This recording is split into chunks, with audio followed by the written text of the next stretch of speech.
And we are live. Hello, everyone. Thanks for stopping by once again. This is PPV Premier Political View. We got Prohfit here with us today. No Goose. We got me, Dozangs. I'll be going head to head with Prohfit here.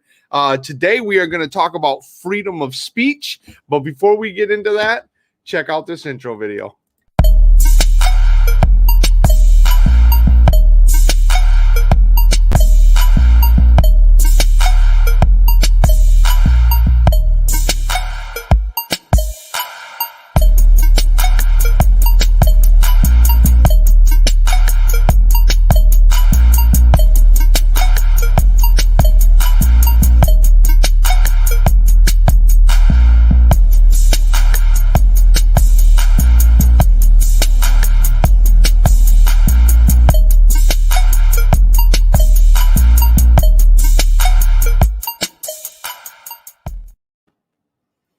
All right, hey, Prohfit, thanks for joining us today.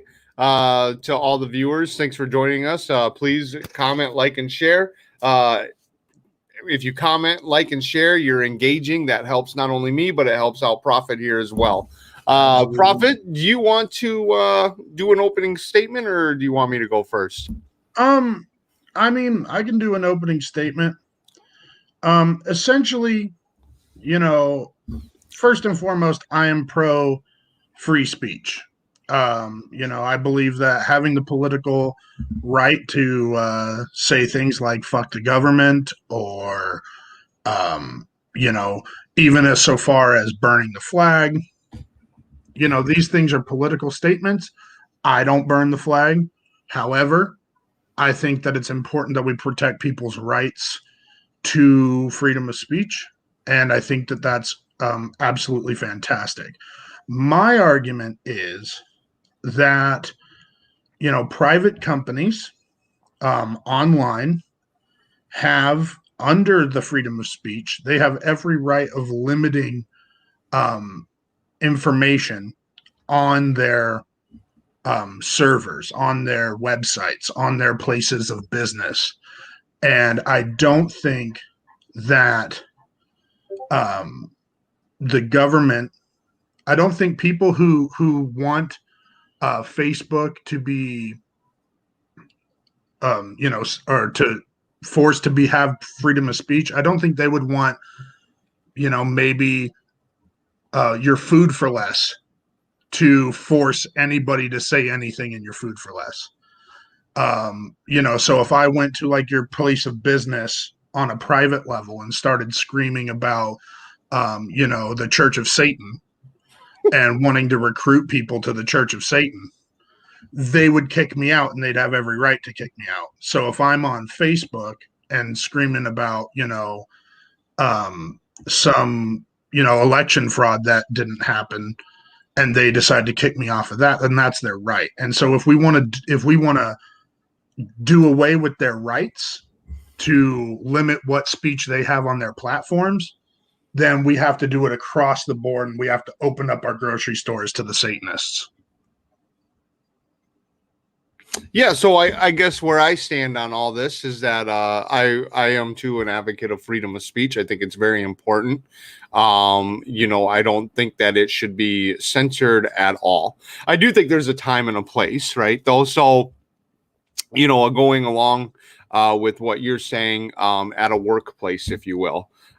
You're there for work and not share really political ideas or anything like that, or religious ideas. But outside of that, you pretty much have a freedom of speech. I guess my main argument is that regardless of what it is outside the work area, people should have the right to say what they want when they want.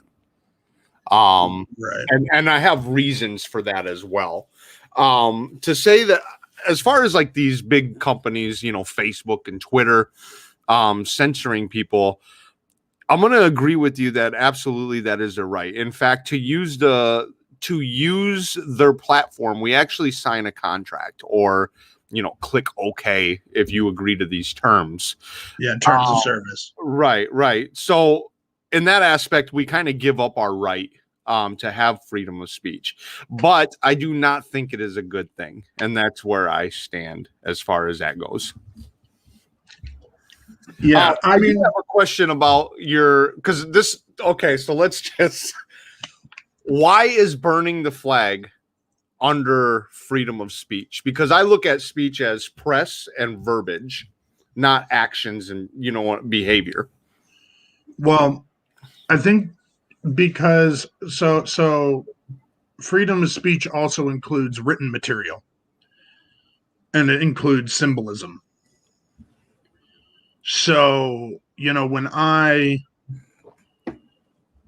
draw something or when I make a sign that says fuck the United States of America, for example, that's me expressing my freedom of speech. So essentially, by destroying a symbol, you're also expressing your freedom of speech. And the flag itself is a symbol of America, of freedom. It means different things for different people. Sure. But essentially, it's a symbol of, and for a lot of people who do burn the flag, it's a symbol of American imperialism. It's a symbol of us sending our armies to other countries and having 150 or having bases in over 153 countries. And so they burn it on that grounds a lot of the time. Not every time, but some of it's because, they think America's racist or they don't like how America treated the natives. Different things, different reasons. But essentially, it's the ultimate symbol. And I think it's the ultimate act of free speech. If I'm not allowed to destroy the symbol of the country I'm in, then what is the point of having freedom of speech? You know what I'm saying? Yeah, no, so I guess if you want to write on a huge sign, fuck America. I mean, I'm a huge advocate of I love America. Right. But if you want to write that, I think you should have the right to write that. But I don't think like burning the flag should be under freedom of speech. Maybe something else. If you want to burn the flag, whatever. It's not hurting anybody. Right. It's not, but I don't think it should be protected under the freedom of speech, because to me, that's all I'm saying is, to me, that is not speech. That is a behavior. That is an expression, but not. Well, and it falls under the First Amendment, because the First Amendment is a bit more than just the freedom of speech, right? The freedom of press. So, are you reading it right now? Yeah, I'm about to. All right.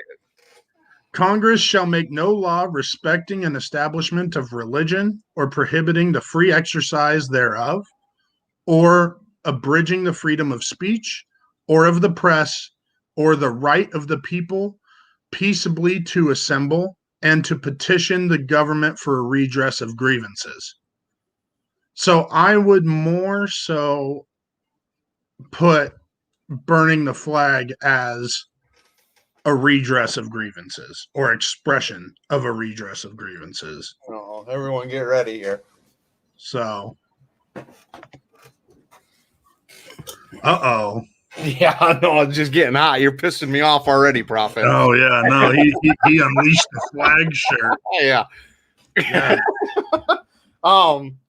Yeah, I don't, I guess, what, I still don't see it, but it is what it is. So, I mean, the Supreme Court did make that decision. Yeah. And I feel like if we start going down that road of limiting those rights, then it's gonna start spiraling. Sure, it's a slippery slope. Yeah. Like I said, I think it should be protected. I just don't think it should be protected under the freedom, the number one amendment. But it is what it is. But you shouldn't be able to burn the American flag in a store ran by veterans, right? Right. They don't want you to do. Yeah, yeah, If they absolutely. don't want you to do that in their place of business, I mean, then that's their right.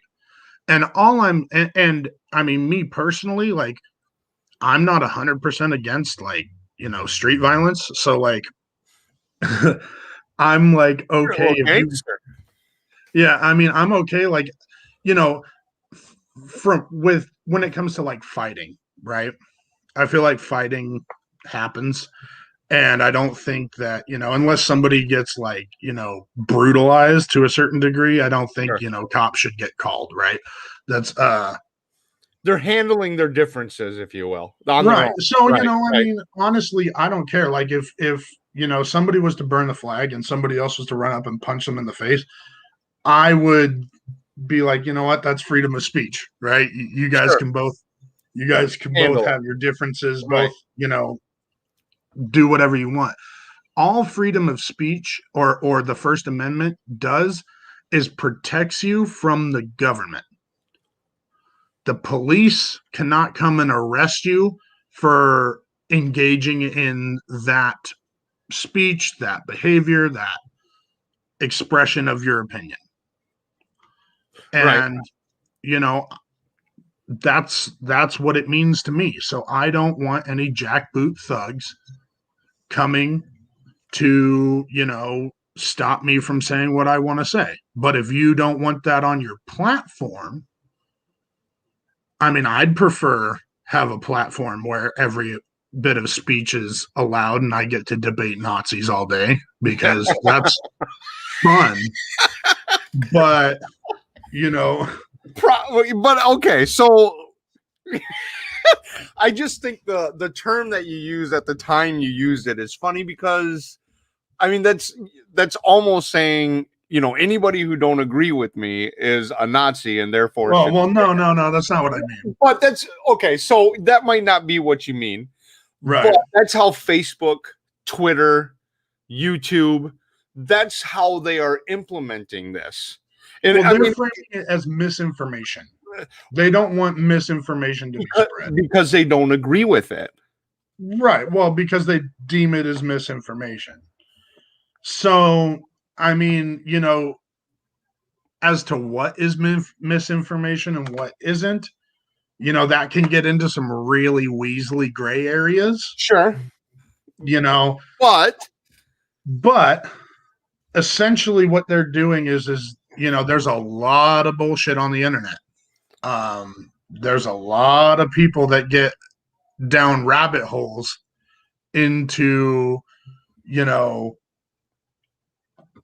certain ways of thinking that are nowhere near any sense of reality so anymore. what's the problem with letting them think that? What's the problem with letting people go down them rabbit holes? I mean, Well, the problem is you end up with, people going down in Texas and shooting a bunch of Mexicans because they think there's an invasion of immigrants that's coming to destroy the white man. so do you think that by censoring people on Facebook or Twitter, which they have every right to do, I just don't agree with it, Right. that's going to stop the shootings that's going to stop the hate for immigrants, that's going to stop the I mean, here's the scary thing, right? If it's not in front of you, then it's done in secrecy. And Right. No, I agree with that. if I it's agree with done in that sentiment. secrecy, then you can't control it or you can't uh uh measure it in any way whatsoever. So what is more dangerous, do you think? I mean, so here's what it is, right? It's a question of reach versus isolation. So I feel like by isolating these groups, you make the specific individuals that are a part of those groups possibly more radicalized. You isolate their ideologies, they stay inside their groups without being criticized, and they spin, and then those people that are in that bubble are going to become psychopaths. Well, and then However, then they can recruit too without anybody knowing.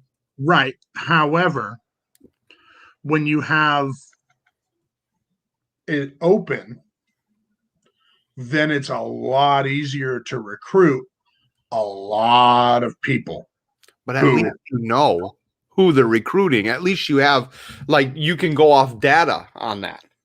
It's but I mean, you know, like, okay, if my kid is like 14 and gets beat up by, like, you know, a ethnic kid at school, and then goes online and types, I hate X group of people. Sure. And then finds a neo-Nazi organization that is like, oh, we hate those groups of people too. Right. And then, you know, they're public, they're in a private group on Facebook, and they're able to tell my kid that, you know, the Jews are running the world, and, like, you know, all this stuff. And my kid, who just had this negative thought, now is down this rabbit hole of becoming a Nazi because of Facebook, because Facebook allowed that to happen.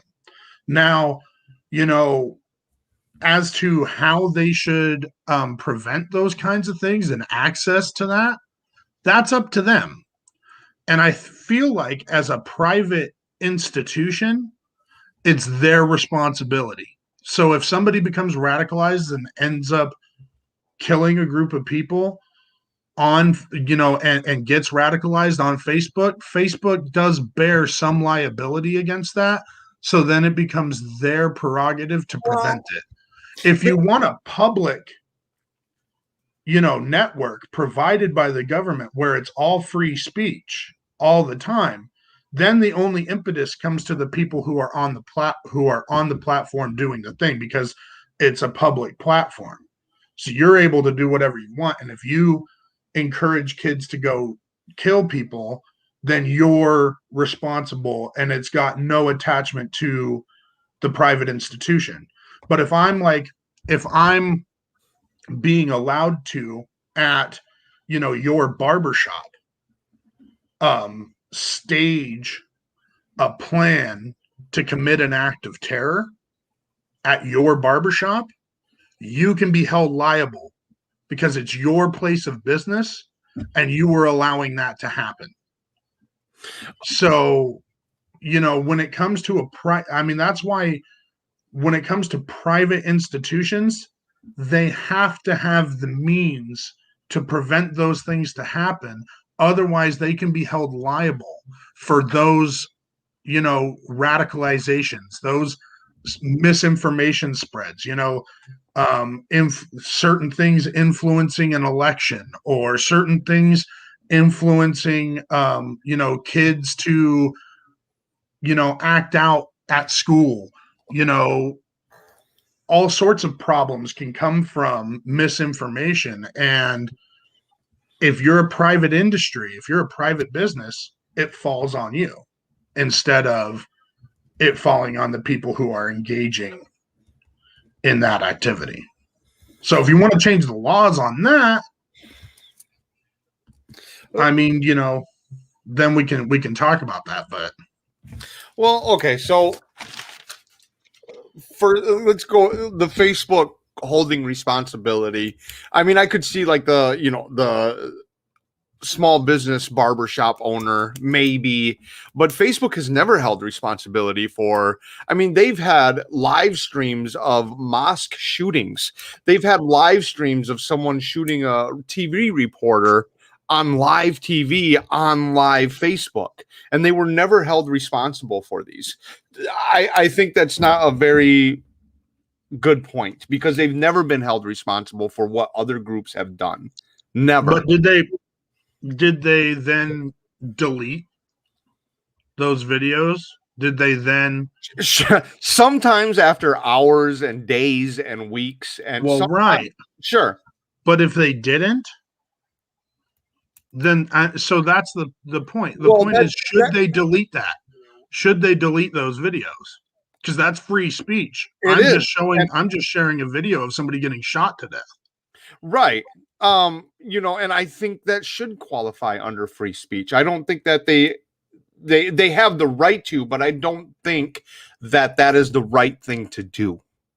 You know, because so you think that they should they shouldn't delete an ISIS video of a beheading on No, Facebook? no. You think they should let that just, let your kids see it?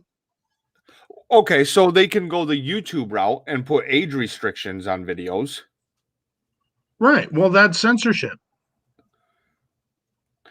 You're talking That's about, but you're talking about a minor and an adult. right. Okay. I mean, so minors don't know right and wrong. Right. Neither do adults. But well, we're supposed, but I think you understand my point. Yeah, you can be held to your own responsibility. Kids should and have to be protected. Okay. Adults don't necessarily have to be protected. They can make up their own minds, whether that's right or wrong. But if that was, if you want to make the argument as far as kids and being censored, then why don't we just start lining kids up to go to war? Why do we have a smoking restriction? Why do we have a drink? Well, right. No, I'm saying that, I'm essentially saying that we should protect kids, right? So let them, and we should protect people who are using our services. And maybe put an age restriction on them videos. But here's the thing, right? So we learn something with these people that put videos out like this, or we learn something from people that speak like this. We learn something from people that behave like this. If you say, "Hey, look, this is bad," we're going to cancel it. So let's go to an extreme then. Okay. Okay. So I mean, let's go even, in my opinion, more extreme than ISIS beheading people. Okay. That's pretty fucking extreme. Right. Okay. All right. Should Facebook have the right to ban child porn? Again, yes. Because it has to do with a minor. Right. So, but it's a crime. It is, right, and it's a crime to kill someone, right? Yes, it's a crime to commit murder, whether it's a minor or not. Okay, let's take the minor out of it. But the should rape videos be allowed of adults on Facebook? I mean, do you think that that's something Facebook should allow to be shared on its platform? No. So what's the difference between rape and murder? Well, a lot. It is, because I mean, I know what you're going to say when I say this, but I'm going to say it anyway. So the difference is that the victim can relive that part of her or his life. Right. A murder victim cannot relive that part. But I know what you're going to say, Chris, or Prohfit. The family can relive it. And there's that. And then there's the fact that I'd rather be raped than murdered. I wouldn't. I'd rather be, shoot me now. If a group of people came up to me and said, die or get raped, put a bullet in my head. I'm just raped. No, not me. You're not. Because then I get to live, and I can file over a police report. I can get revenge. But I can raise my kids or do positive things. I can help other people who have been raped. I can do good things. So I'd rather live. Not with that. For me, not with that. Well, if I had a choice, think about rape victims, man. Think about their perspective, right? Yeah. Well. Okay, so think about a rape victim when they hear that, right? You would rather die than have the experience that I had. Yes, I would, and that's a horrible experience. That's how bad it is to me. Absolutely. Right. So it's very bad. Okay. I think pornography should be allowed on these, Twitter, YouTube, Facebook. I think pornography should be allowed, but it's not. Right. So I mean, I think I really think it's an overstep. I really do think it's an abuse of power. Why? Okay, so I'm going to say this, and if you think it's a conspiracy, just tell me I don't want to go there, and that's fine. But I do think that um, the government uses these big corporations as the long arm of what they deem acceptable or not.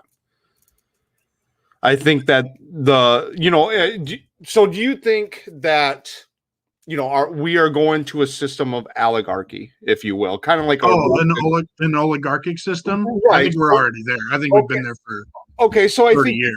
I think you could agree with that. If we're already there, then the government does use these big companies to put out their ideas of how people should live. I would frame it in the opposite direction. Okay. I would say that it's more the companies that control the government um, than the government that controls the companies. Why do you think that? I mean, we're going to go real off topic, but Well, I think essentially, important to bring up because it's one of my points that I'm trying to make here. Right. But in danger of going very off topic, I believe that large corporations have bought and paid for politicians, have invested in campaigns, lobbied, invested in public projects, given money to local governments in order to control those local governments. Said, okay, we'll build a bridge if in your community that you've needed for 20 years, so long as you do X, Y, Z and allow us to do this in your community.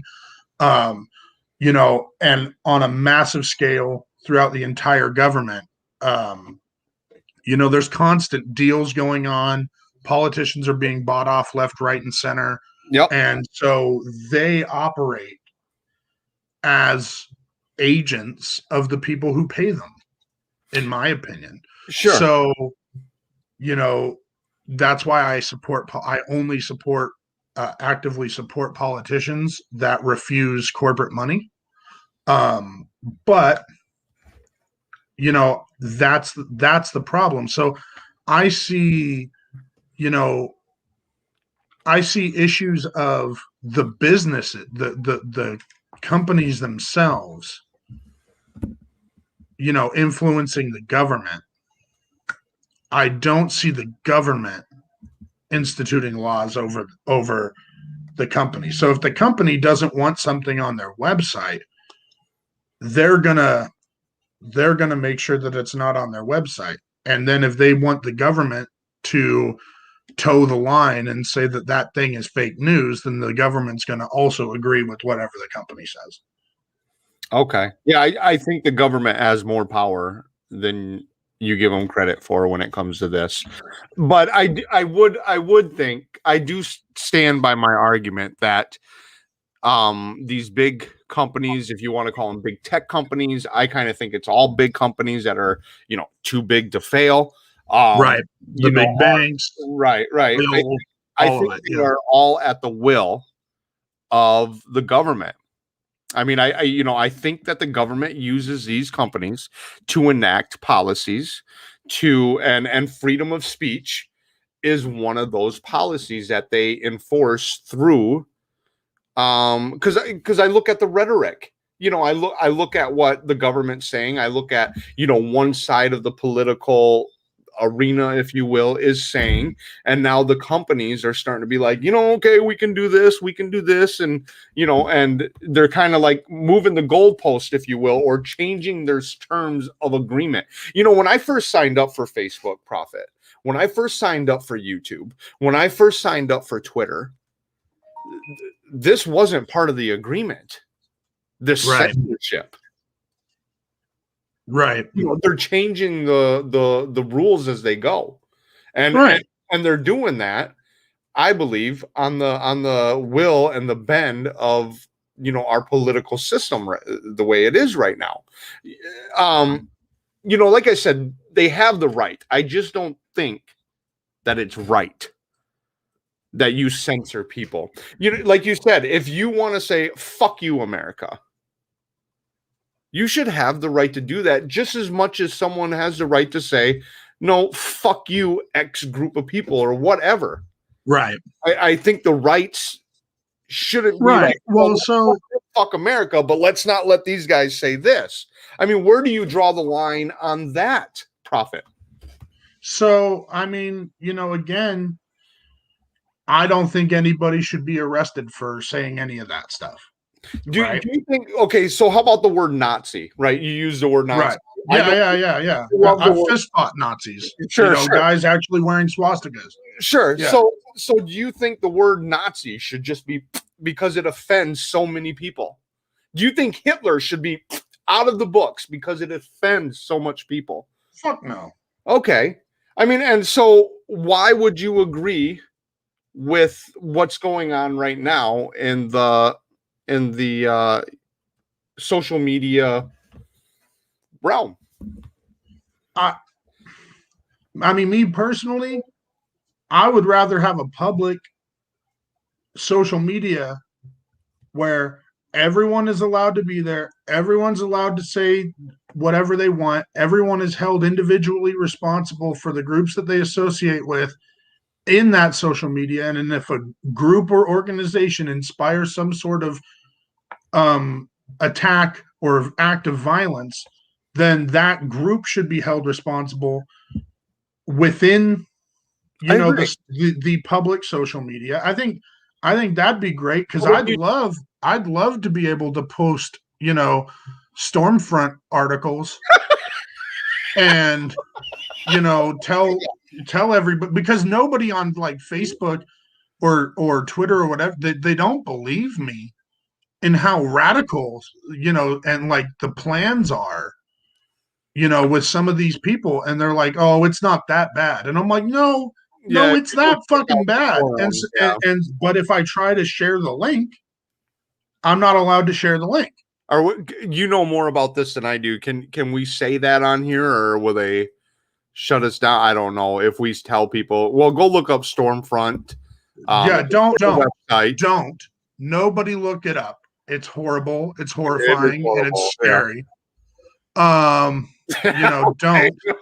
Yeah, right. And don't go look it up. Yeah, don't. But and I'm not gonna say the dot whatever. Right. Yeah, we don't. I'm not gonna. Yeah. I'm not actually like saying what website or whatever. Don't Google it. Don't fuck around. So now that we're on this, right? I think like this is because I wanted to come back to like your example with your son, right? And going online and looking at hate groups. So I guess if Facebook or Twitter or YouTube or whatever don't have these groups, there is still ways to get it. There is still ways, and if you look hard enough, absolutely. So, yeah. The question is signal. The question for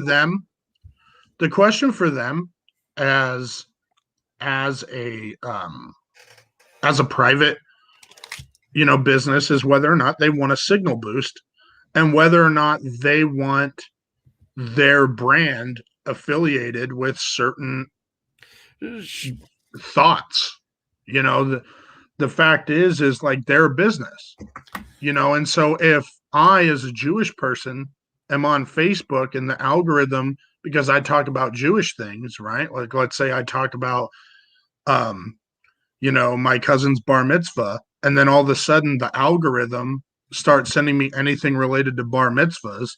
So then they start talking about, the bar mitzvah is an evil Jewish ritual and yada, yada, yada. And all that starts popping up on my thing. I'm going to stop logging into Facebook, because I don't want to keep seeing Nazi shit pop up whenever I talk about being a Jew. Right. So it's out of their business interest to not have Nazi shit in their algorithm, to not have anti-Semitism in their algorithm, because it's going to scare away a portion of the people that they want to do business with. If there's a bunch of, anti-black material coming up all the time, less and less black people are going to use their website. That's just going to happen. And so it's a business. It's, you know, I mean, if you believe in the free market, it's the will of the market. So your argument would be the algorithm is what messes everything up. Well, no, I mean, even if it's not an algorithm, I mean, that makes it worse, right? Because you're feeding things. Right. But even if there's not an algorithm, if there's going to be like a group of people who stop using, you know, your website because there's material on your website that they don't like, that they feel is against them as a people, or they feel is against them as an individual, they're going to stop using your platform. And so if you notice, hey, you know, less and less of this group is using my platform, maybe it's more cost effective, or maybe it's more of a benefit for me to not have the material and not lose like, I'd rather lose one, you know, offensive guy than 300 people who are offended. And so therefore it makes business sense to remove that material. And since it's not a public good, it's not, you know, public transportation, it's not a school, it's not, you know, something provided by the government, it's a business, and they're able to make their business decisions in order to ensure that their business stays successful. Okay. In this, as far as the internet goes and social media, we have come to a point in the population where we're addicted to it. Right. I mean, okay, so as far as losing business, I don't think you're going to have to worry. It's like Philip Morris will never have to worry about smokers, especially now when they're getting into the vaping. Hold on. Right. So you said, so the internet shuts, you agree then, right? Because it's a business, right? The internet is also a business. So should the internet, yeah, it is. I mean, Google is a business. That's a search engine. Right. It's a search engine, but it's not, the internet is not the business. Okay, so should Google and Microsoft and all these search engines, should they just totally exclude websites because it doesn't fit their brand or their search engine's values and morals? Should they do that, and would that be all right too with you? Because I mean, okay, so and the reason I say that is because the reason I asked about the algorithm is because that's what you were initially saying, right? If the algorithm brings in these Nazis every time I say the word Jew, well, if you take out the algorithm or only focus the algorithm on likes that are compatible with what you're talking about, then essentially what you have is a search engine. So if it's not the algorithm and you still disagree with it, then that would include all search engines. Because well, so I mean, essentially, I mean, Google does have the right to do that. I mean, you know, should they? I don't think so, but do they? And if we were to remove that right, I just want you to think how dangerous that is. If we just, well, they do that now. Google says no, we're not gonna. If you look up this website, and do you have an example of like a website I couldn't find on Google, but maybe I could find on Microsoft, or you don't want to, because there are. Well, yeah, I mean, you know, there's a whole there's the whole thing of, they have like alternative search engines so that you can find. I mean, you know, that's what the whole dark web's about, right? I don't know much about the dark web, to be honest with you. Okay, well, so essentially, like, there's certain things that are illegal. There's certain things that are, you know, not allowed. I'm not talking about illegal. I'm just talking about the freedom of speech. Right. But freedom of speech is not illegal. If I look, Prohfit, if I stood up with a swastika band and said, you know, Hail Hitler or whatever, that's not illegal. Right. No, you're right. It's not illegal. Okay. But it is in some countries. So what, I guess, what's your It's not illegal in America, but it is in Europe. Okay, so in Germany. I'm just trying to figure out what your correlation with the dark web and it being illegal with the regular web. I'm just trying to. Well, I'm just saying there are things that are banned on search engines. If they think you're doing certain types of activity, they will not allow you access. People will not be able to search your website on Google. If you're recruiting what they think is like, a terror org, if you're like, instigating violence and through your website, if you're, they won't give you access. They won't provide people access to your website if they think you're doing something particularly vile, or they think you're recruiting people to do things that are vile. I mean, there are limitations. The question is, what should those limitations be? And, I mean, personally, I think the more free and the more open it is, the better. But the fact is, if there was a website that was recruiting terrorists, Google would be held liable. So it's up to Google. They wouldn't, though. How would Yes, Google they would. Well, that's like saying we already talked about this with Facebook. Facebook you can get sued. Facebook can get sued, but they never were. They just as well as I do, Facebook is very protected. YouTube is very protected. Twitter is very protected. Right. But they also, but to prevent them from getting sued, they delete the videos. To protect them, to have a counter argument, to be able to say, oh, well, we didn't realize this was happening, but as soon as we realized that this was the result from this group on our platform, we've eliminated the group. We've acted as soon as we had information. And there's some people that say, okay, well, Facebook actually did know before the act happened, and now they're just acting retroactively when they could have prevented the issue. But they have an argument and they say, oh, no, we didn't know. And then you would have to go through the whole lawsuit process. And, they have a lot of lawyers that protect them from that. So, I mean, but that's why they get rid of stuff. Like, if it's found out that, like I think there was a kid where I was from who ended up getting caught trying to go to Syria in order to join ISIS. Yeah. And he got caught, and it was found out that he was like recruited through certain websites. And after they found out, like, Google cut those websites,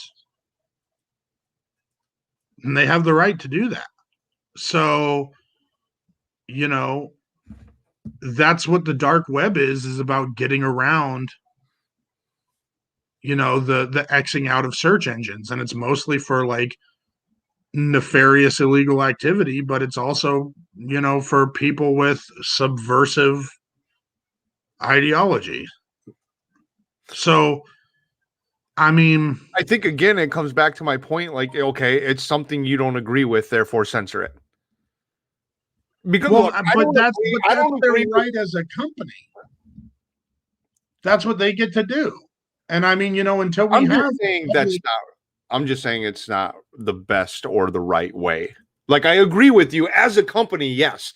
Like, I even said this in my opening statement. Right. I agree with you, and that's what I'm arguing here. I'm not saying that companies shouldn't have the right to do that. I'm just saying that it's not the right or the best thing to do. I don't think in every instance it's wrong. I don't think it's the wrong thing to do in every instance. I think there's certain, materials, like when you start, like before an election, for example. Yeah.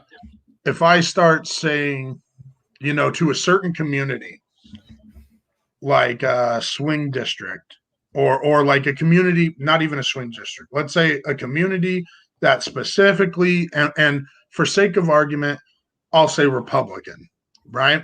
I'll say, I have some money. I have hired some programmers, or I have hired some people that are really good at spamming info, right? And I, as the radical liberal that I am, Yeah, I see.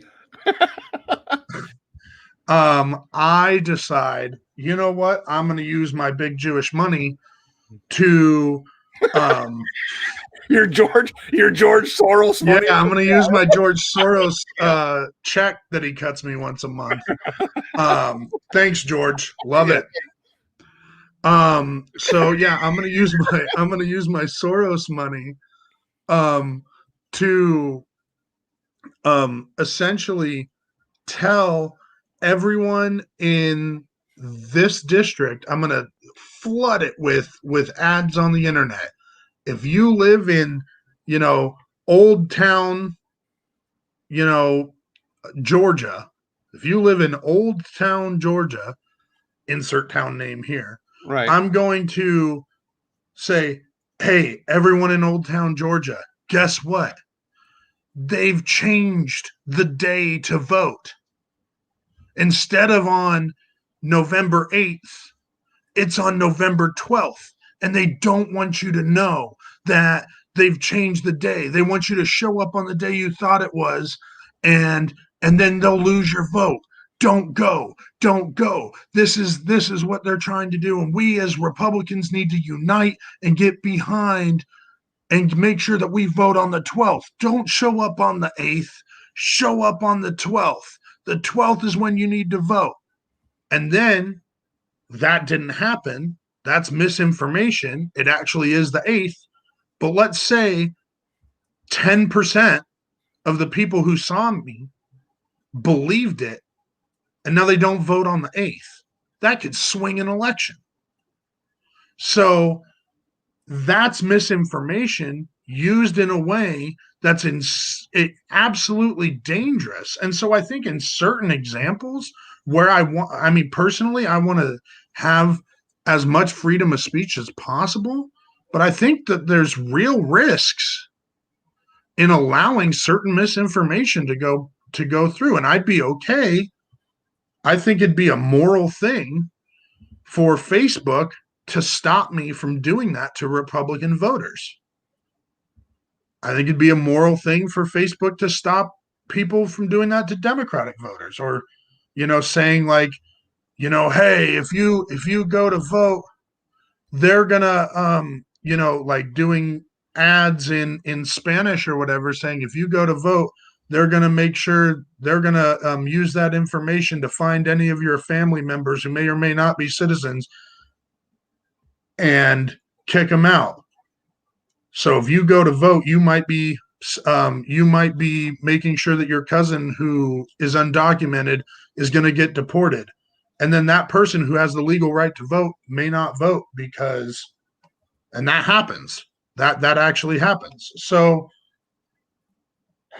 I mean, There. So I've seen memes where it said, hey, Democrats, they changed the voting date to this, but right. if I'm sorry, if they don't get the humor. Well, yeah, but I mean, there's some. I mean, no, I know there's some people, but so are we? So you want to protect them, Well, but what if I do it more legitimately? Right? Yeah. Like, it doesn't have to be some shitty meme. Like, No, what if right, I like? Right, yeah. No, I get what you're saying. In an organized, ads are put out and pamphlets, and in an organized Right, way. and I show the districts where they're changing it. I hold up a piece of paper. This is where they're doing it, and I sound like Alex Jones, and I'm like, this is gonna happen, and they're turning the freaking frogs gay. And they're taking your vote. I got it right here. It's in the documents. Yeah, exactly. Yeah. And I mean, that convinces people. I scared the shit out of my dog. But that's convincing to a lot of people, and they're not necessarily stupid, right? They're just convinced by what's influencing them. And, by doing that, by appealing to those people, I could stop, Republicans in a certain district in Georgia from voting. And the next thing you know, Biden wins Georgia.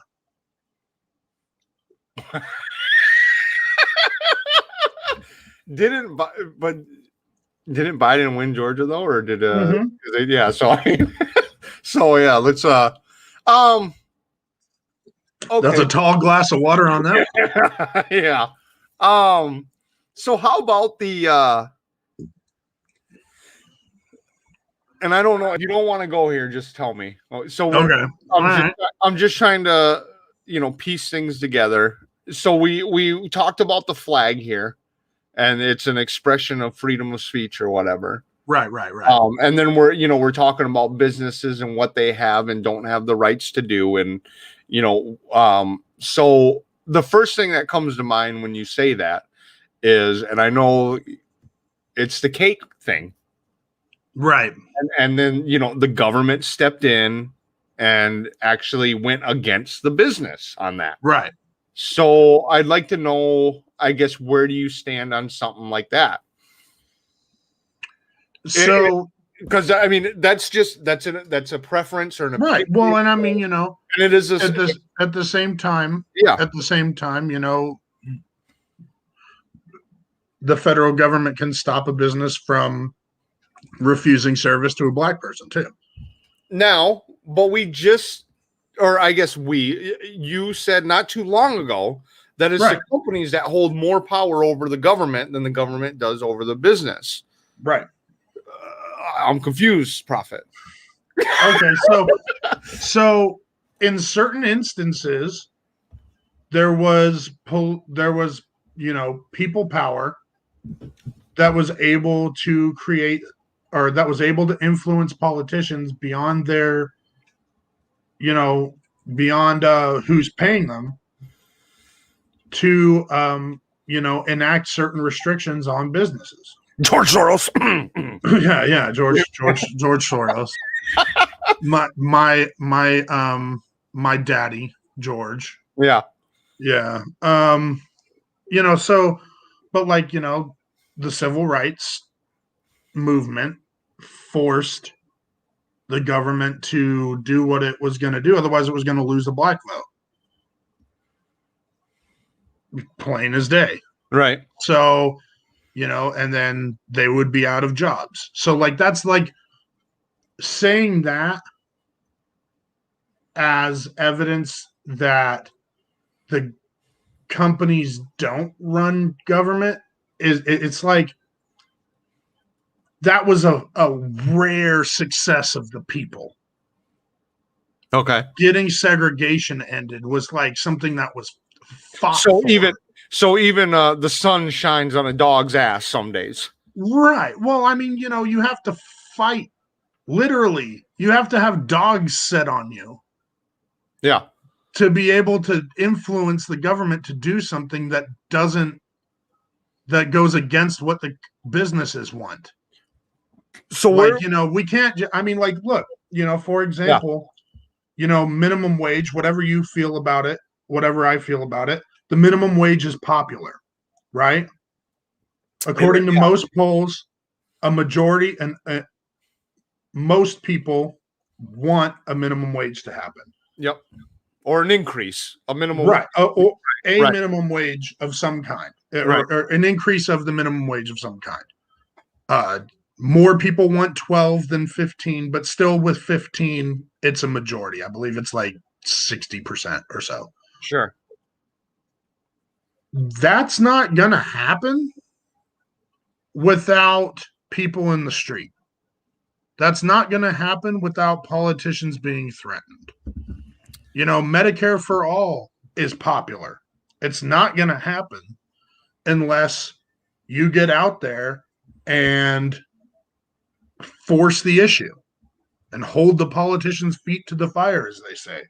And that's going to require effort. So let's get back to the business with the, what my point was with the cake situation and the government stepping in. So how do you feel about that? I mean, if businesses have the right to, do as they will, bar certain types of expression, speech. Sure. I mean, how do you feel about that scenario, and how would you relate it to what's happening in social media? So for that, I would say that the business doesn't have the right to reject you based on identity, right? But your identity can play a lot into what you're saying, though. I mean, like, Right. so it's So time and if I'm place, in your business and talking about right? sucking cock, you Hold can on. kick me out, Right, real quick. Time and a place, right? So this was a gay couple, right? Or right? I don't know how homosexual couple, whatever. I don't know. Walking into a Christian bakery, Right. time and a place. Right, but It's offensive to Christians, right? It's offensive to Christians right. to have this, and it was probably offensive to them to say we're a gay couple and we want you, Christian family, Christian business, to bake us a gay cake. And it's the same thing with social media profit. It's offensive, So so here's the thing, right? yeah, Here's the thing. They as a business have a right to refuse like certain stuff on the cake, right? yeah. Or like a certain type of cake. But they can't refuse service to people because they're gay. They didn't want any other cake. They wanted the gay cake, though. They didn't like, if I say, look, if you come up to me, Chris, and say, you want a cake that looks exactly like your tie-dye shirt. And I Right. know, and you say, I'm a liberal, I'm having a liberal party, whatever, yada, yada. I want a cake that looks like my tie-dye shirt. If I say, I don't want to make a cake like your tie-dye shirt, can't do it, won't do it. Right. You have every right not to do it. Okay. And then that reflects, you're going to think, oh, because I'm liberal. Or right.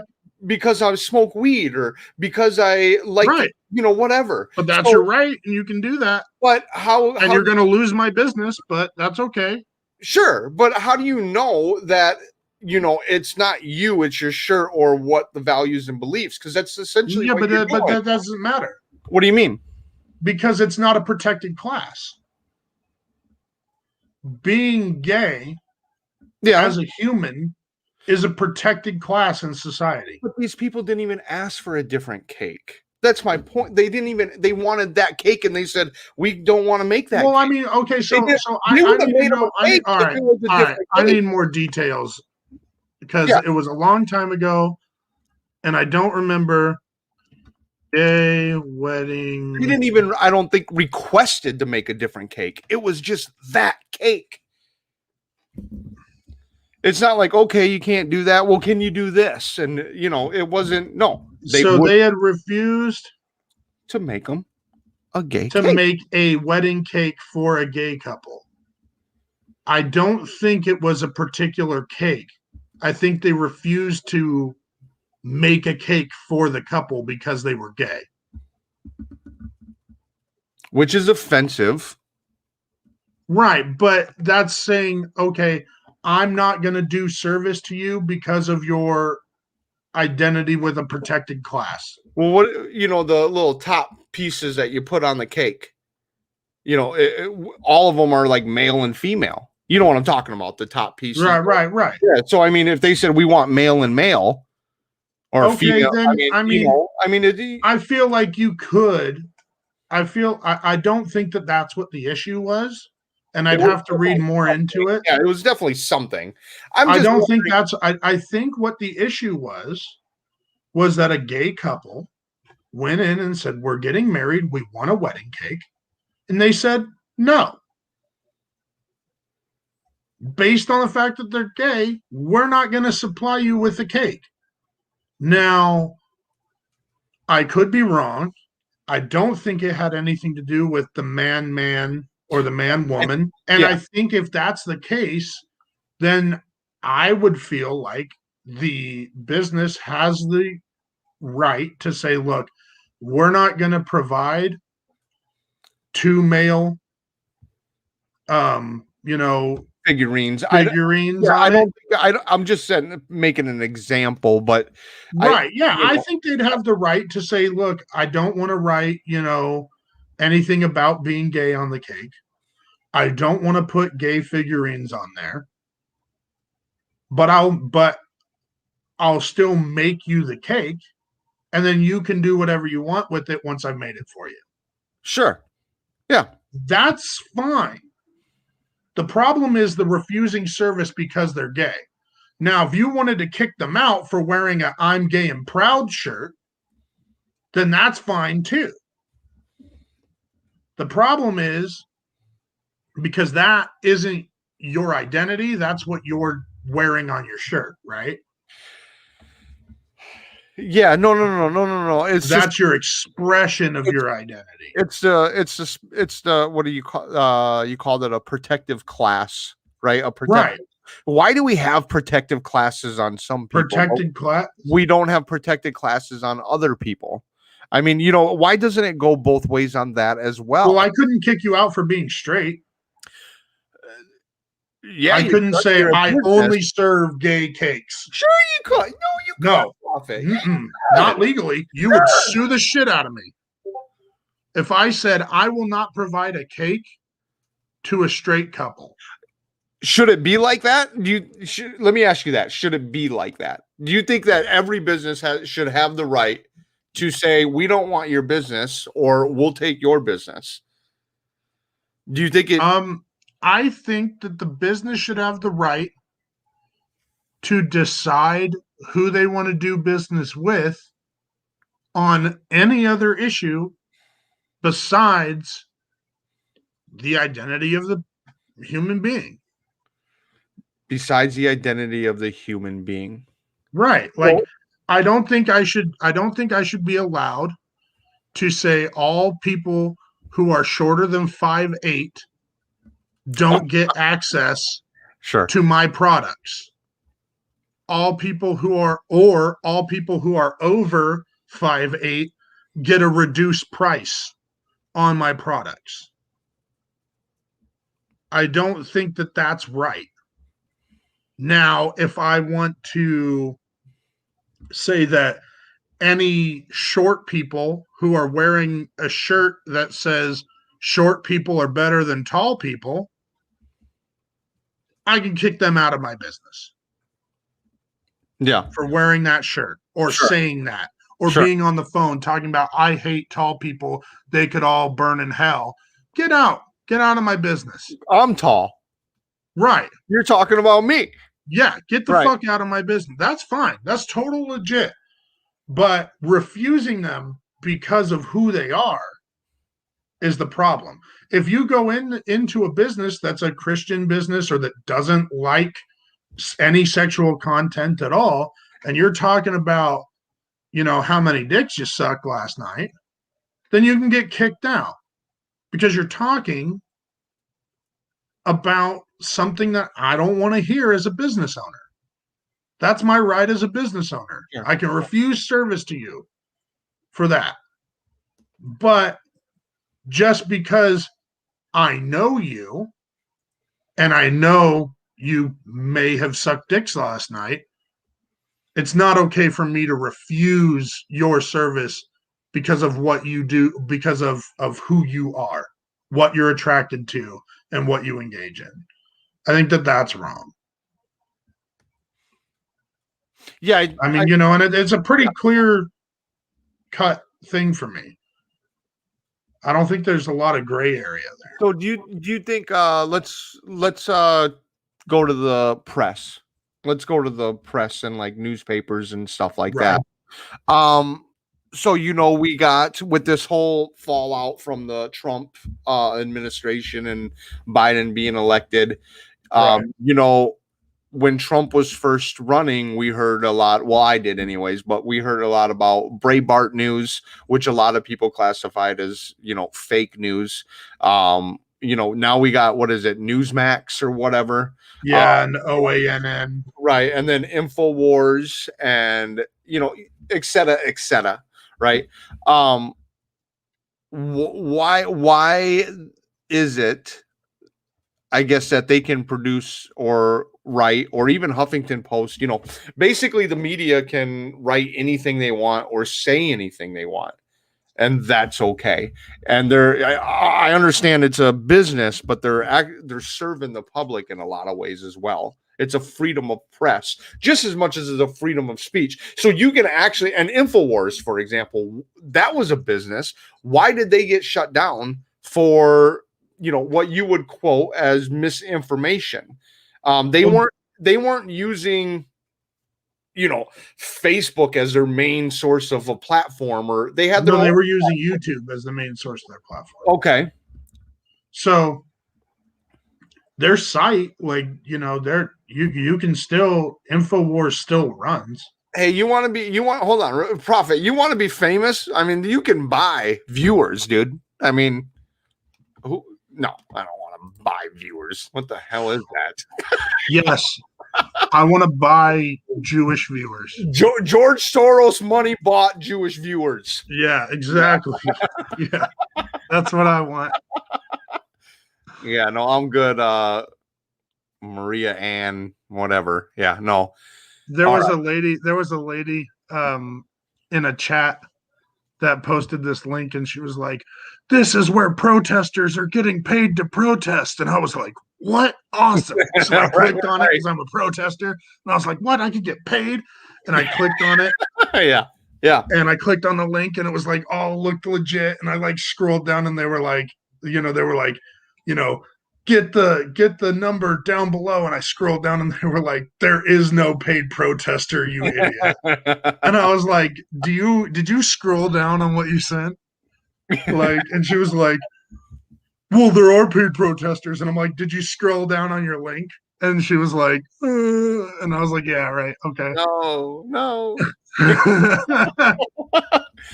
I delete you, Maria, but this is a free speech platform. Yeah, exactly. All right. No, I'm sorry. I just thought. No, that was fun. Yeah. So I guess, why is it okay? Why is it okay that, Huffington Post says one thing, the scientists are always right. And then Alex Jones says the science isn't always right. They're turning our frogs gay. Right. What is, what's the difference? So I mean, if we want to talk about InfoWars did some particularly heinous stuff in regards to saying like the Sandy Hook shooting was fake. Yeah, so like they did that. But what is wrong with saying that something is fake? You know what? Look, I understand the parents were going through a terrible loss. I understand that they were, it was a horrible tragedy, as bad as the Columbine when it happened. But if I want to say the Columbine was fake, even though the majority of Americans know, what is the threat in that the majority of Americans knew Sandy Hook is not a fake? Right. The problem is that InfoWars has a lot of, people that believe. And when you spread news like that the kids that, were there during the shooting, they're crisis actors. I mean, that inspires violence against those kids. How? Because okay, think about what you would do if you believe that you should fight and die for your Second Amendment right. Yeah. Let's say you believe that 100%, that you think it's okay to fight and die to protect your Second Amendment. Well, I actually do, because without the second, there is no first. Right. Yeah. So okay. All right. So you believe that. Yes. And then let's say that there's a group of people who you believe are trying to take your guns. Right? Yes. Now, you are then convinced that the group of people who are trying to take your guns have created a fake school shooting event in order to win the public over to take your guns. Do you see the logical connection Sure, I do. I do. between that and then enacting violence on the people who are lying to the public to take your guns? But I would say again, like most gun owners didn't think that Sandy Hook was a conspiracy. Right. But what about most people that watched InfoWars? I watched InfoWars. It was entertaining. Right, right. But I didn't I believe mean, do you not everything. think that there was a Sure, hefty group of sure, people? but you're gonna get that anywhere. Right. So there's certain shit that YouTube was like, no. But Alex Jones didn't get arrested for saying Sandy Hook was fake. I'm not saying that he should have his freedom of speech impugned. I'm Yeah. not saying that the government should go and attack him. I'm just saying I think that it's reasonable for YouTube to say, "Hey, not on our platform anymore." So not to cut you off, we'll come back to it, but I just wanted to acknowledge MIG TV here. He said people are more worried about someone might think about words. So I'm guessing like we want to like take words out of the dictionary because it's offensive, almost type deal. We're worried about what we might think. It's Yeah. I guess you say a think police or whatever. Yeah. Orwellian. Sure. So and then some people just don't get what InfoWars is, just like Wikipedia. He has integrated over it. Yeah, he was interrogated. Oh yeah, no, he was, and interrogated. Yeah, I'm sorry. Yeah. no, you're good. I just figured I'd say it just so that some other asshole, isn't like it's interrogated. Yeah, no, you're good. So, what do you think about what MGTV here is expressing? So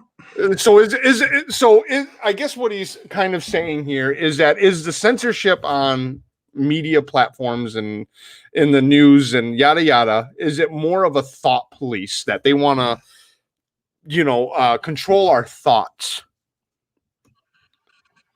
I think that's a very valid question. Actually, I think that's a pretty good question. That's a good question. They want to limit what you have access to. Yeah, MIG TV. They want to limit, some misinformation that you have access to. But I wanted to, and so is that thought police? Is that thought policing?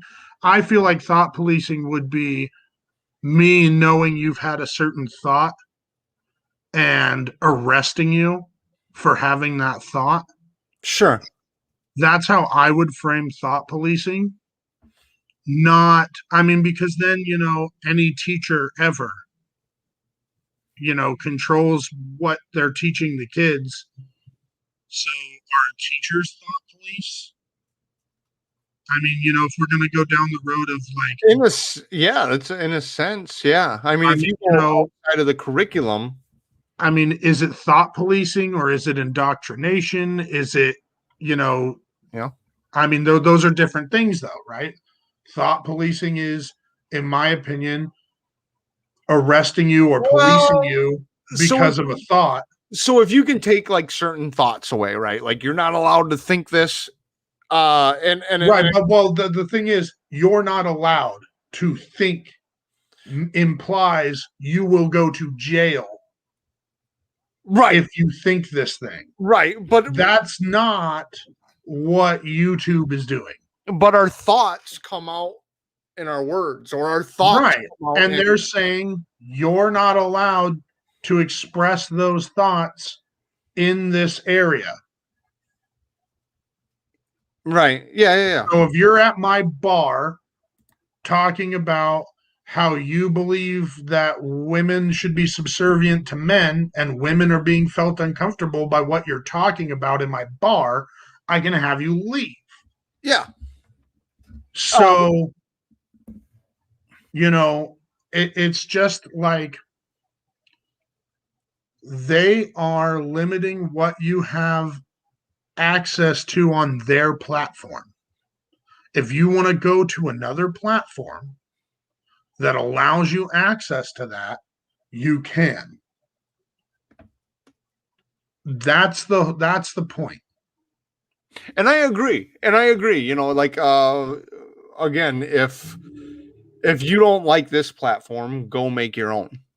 I Right. agree. And the problem is, the counter argument is Twitter and Facebook and a handful of others own so much of Agreed. the thing that you have, because like Facebook bought Instagram, Facebook bought WhatsApp, they're like becoming monopolies. Yeah. Now, if you want to have that argument or you want to make that point of we should break up the big tech companies, you would love that. yeah, I think I would kind of. I mean, right. It's a conundrum for me. Yeah, I mean, I feel like, yeah, okay, that's a monopoly, right? We should end monopolies. I'm with Theodore Roosevelt, the greatest Republican. Let's break up the big companies. I mean, Trump was pretty good there. I mean, you're just trying to make me laugh. I knew you'd like that, Prohfit. All right. Oh yeah, no. I'm the greatest president between, or maybe Abraham Lincoln. He said it. Abraham Lincoln. He said it. Therefore, it's real. Yeah. No. Yeah. I mean, right. So I mean, okay. So getting back to MIG TV agrees. Yes, destroy crony corporatism. Getting back to what we were talking about before. So with the and I did really want to hit on this. When it comes to why news sources are able to say whatever the fuck they want, essentially without like repercussion. Except for Infowars. Infowars cannot say whatever they want. They can. They can on their platform. Oh yeah, they can. They have their own website, and they still have a bunch of people that listen to them, just not as many as before because they used to use YouTube. They just don't have access to YouTube anymore. And podcasts. They used to have a huge podcast on like Apple. Right. Yeah, and Apple took away but I mean, they can still do a podcast and just but they wouldn't do that with Huffington Post because they agree with Huffington Post. They wouldn't do that. Right, well, they don't do that with.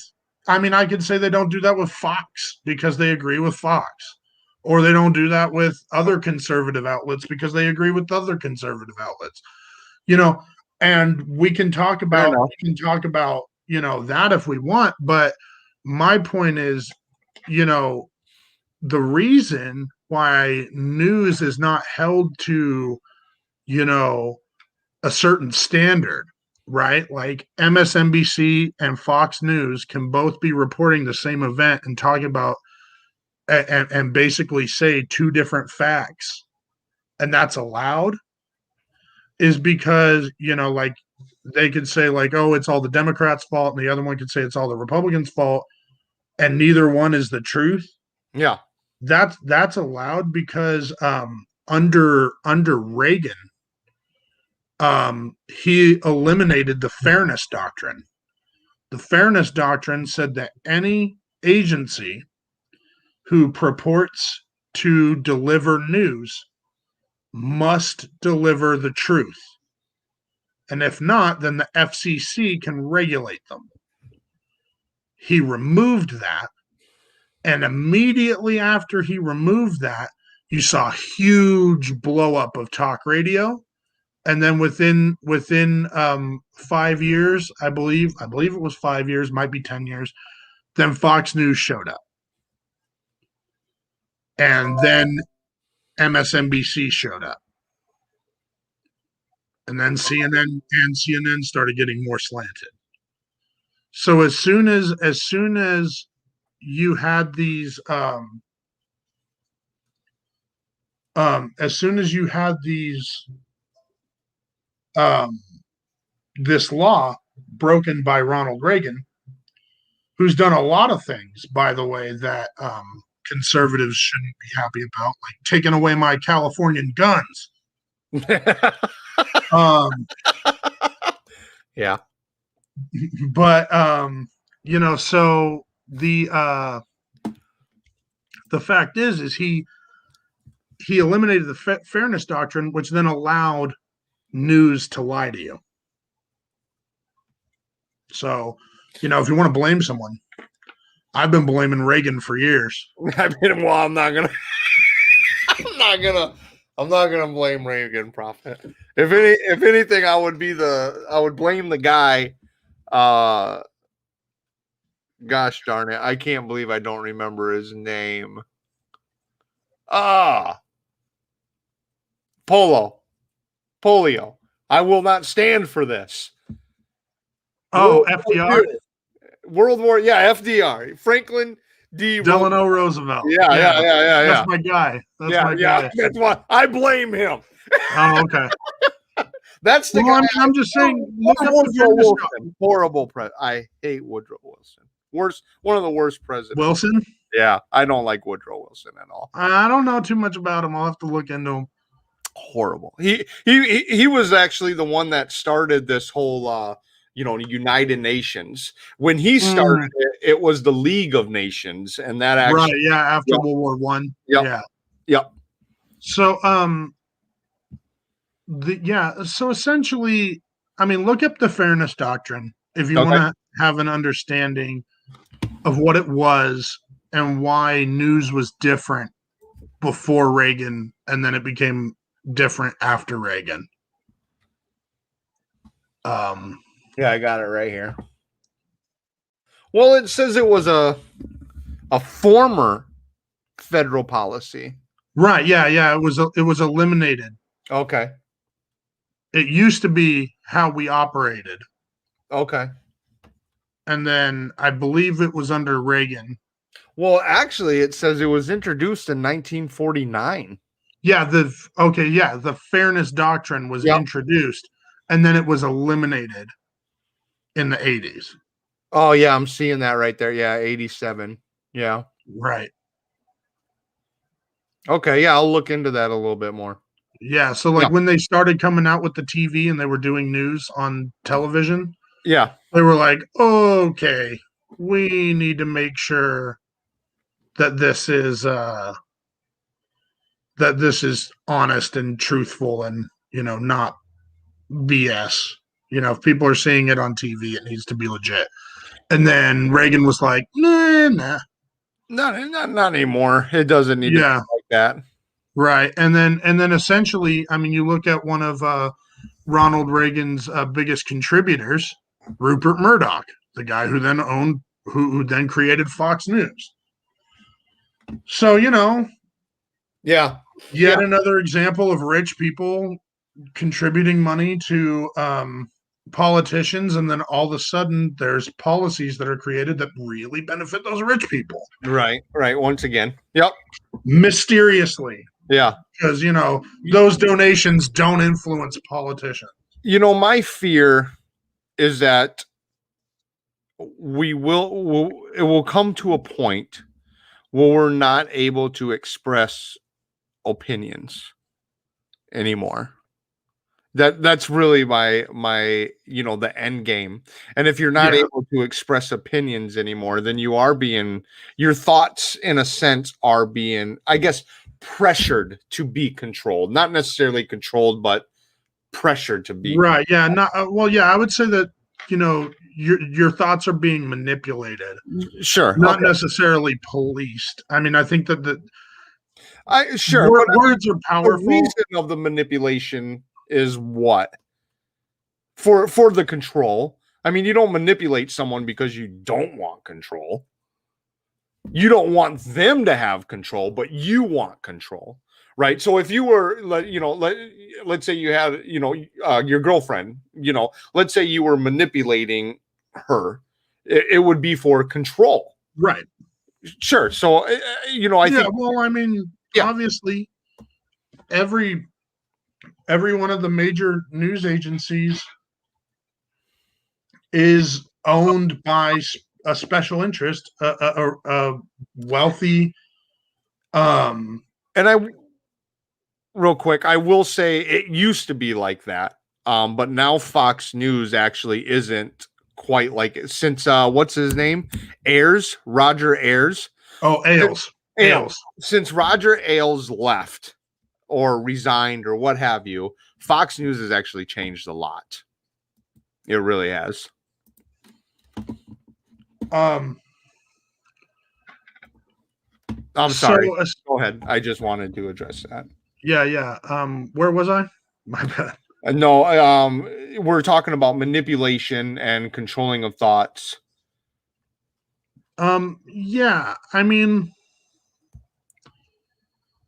I can't remember where I was, but I apologize. I'm sorry. Yeah, no, you're good. You're good. Essentially, if I'm trying to control your thoughts, that's that's what I was talking about. Essentially, the news organizations all have a certain interest. Sure. Right? Because they're owned by rich corporate owners. They're mega companies. Yep. NBC, huge budget. Right. Fox, huge budget. CNN, huge mega industry. Right. I mean, and so they're not going to tell truths that are uncomfortable for their bottom line. They're just not. Right. No, I get that. Yeah. I mean, like if there was like a bill that came out, you want to see what happens to when all of the news sources, when all of the news agencies, every single one of them is against something, you should probably be for it. Okay. All right. Yeah. When they're all like, oh, this bill will, eat into our corporate profit, they'll start saying all sorts of shit in order to prevent that from happening. Like if I was to, put forward a bill, if I was to try to reinstate the fairness doctrine, which would mean they would not be able to lie anymore, they would all be like, oh, the fairness doctrine is the government trying to control the media. And then the MSNBC would probably be like, oh, well, the fairness doctrine really did limit access to information. And then CNN would be like, do we really need to have access to our information limited by another government agency? Blah, blah, blah, blah, blah. Let's have a debate. Yeah. And then they'd have like, three people with the same opinion trying to like argue. And so, and they don't even know that they have the right. And they would all be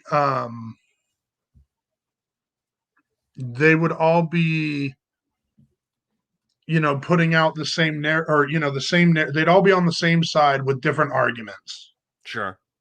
And that's when hey, something ain't right. Something ain't right. So, essentially, I would be for reinstating the fairness doctrine. I'd be for breaking up, the news media giants, and making them smaller companies that have to compete rather than, these like 3 or 4 companies owning everything. Right. I think there's like 5 of them that literally own all everything. News. Yeah. There's like, the Murdoch agency because he owns a bunch of newspapers and Right. then there's ABC, CNN, NBC. George Soros. Oh yeah, George Soros, the Koch brothers. Yeah. Oh, you call them joke? Okay, I gotcha. They're not actually it's the Koch brothers, isn't it, or the Cook brothers, or whatever the. It's Koch. I think it's like Koch. Koch. Okay. Yeah, it's KOCH, and I think however they want to phrase it. Pronounce it right. It's probably what I said, but they just wanted to change it because the Koch brothers. The Coke on Koch brothers. Yeah. All right. Well, what do you think about calling it? I think it'd be a good time. Yeah. I mean, I think our points have been made. I do too. And was a productive, I think, conversation. Yeah, absolutely. And I mean, I just advise anybody to look up the fairness doctrine.